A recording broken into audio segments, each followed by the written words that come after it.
नमस्कार, मी प्रियंका स्वरसाज किचनमध्ये तुम्हा सगळ्यांचं स्वागत करते। अगदी स्ट्रीट स्टाईल मिळतो असं चायनीज भेल आपण आज घरच्या घरी बनवणार आहोत। नूडल्स देखील त्यासाठी घरीच आपण आज बनवणार आहोत। मी या ठिकाणी चिंग्सचे हक्का नूडल्स वापरलेले आहेत। एका मोठ्या भांड्यात 1 ते 1.5 लिटर पाणी गरम करून घेतलेलं आहे।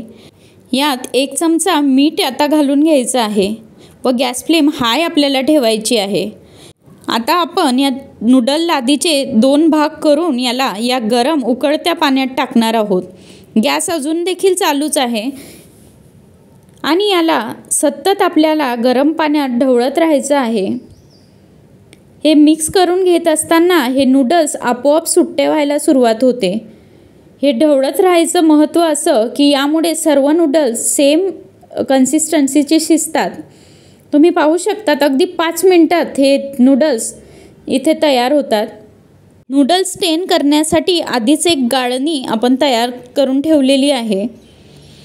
हाताने जर तुम्ही नूडल तोडून पाहिला तर तो सहज असा तुटतो, म्हणजे आता तयार झालेले आहेत। याला आपण आता एका चाळणीत त्याचं पाणी काढून घेणार आहोत। पाणी काढून घेतल्यानंतर यावर आता थंड पाणी आपल्याला घालून द्यायचं आहे व 10 मिनिटं याला मी बाजूला असंच ठेवणार आहे। आता नूडल्स तळण्यासाठी तेल खूप गरम असतानाच हे नूडल आपण याच्यात टाकणार आहोत। टाकल्याबरोबर ते असे तेलावर आले पाहिजे। यात मी थोडेसे नूडल्स टाकून घेत आहे। ते देखील 1 ते 2 मिनिटात अगदी कुरकुरीत तयार होतात। तुम्ही पाहू शकता ते थोडेसे मैद्याचे असल्यामुळे चमच्याला चिकटू शकतात, तर काही टेन्शन घेऊ नका, लगेचच ते तेलात आल्यानंतर सुट्टे व्हायला सुरुवात होतात। बाहेर देखील हे नूडल्स आपल्याला मार्केटमध्ये मिळतात, पण घरीही अगदी सोप्या पद्धतीने आपण अगदी फ्रेश हे आपल्याला हवे तेव्हा बनवून घेऊ शकतो। नूडल्स तयार होतात तोपर्यंत आपण भेळमध्ये टाकायचं साहित्य पाहूया। इथे मी पत्ताकोबी बारीक चिरून घेतलेला आहे, तसेच पातीचा कांदा आणि कोथिंबीर, शेजवान चटणी मी इथे चिंग्सची वापरलेली आहे, तसेच 1 चमचा सोया सॉस आणि 1 चमचा रेड चिली सॉस आपल्याला लागेल व 2 चमचे टोमॅटो केचप देखील आपल्याला लागणार आहे।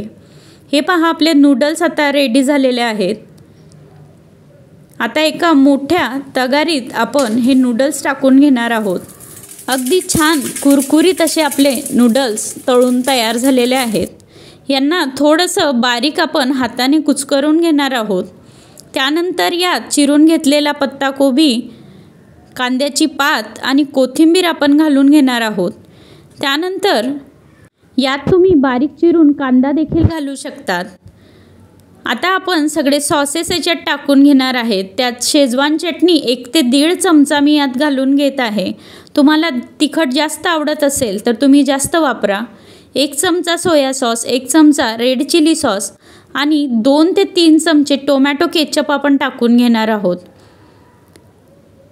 हे सगळं टाकून झाल्यानंतर हलक्या हाताने आपल्याला हे सगळं मिक्स करून घ्यायचं आहे व असंच अगदी कुरकुरीत आपल्याला सर्व करायचं आहे। तुम्ही देखील ही चायनीज भेलची रेसिपी घरी बनवून बघा, कशी झाली मला कमेंटमधून कळवा आणि स्वरसाज किचनला सबस्क्राईब करायला विसरू नका। बेल आयकॉन देखील प्रेस करा आणि अशाच रेसिपी पाहत रहा। धन्यवाद।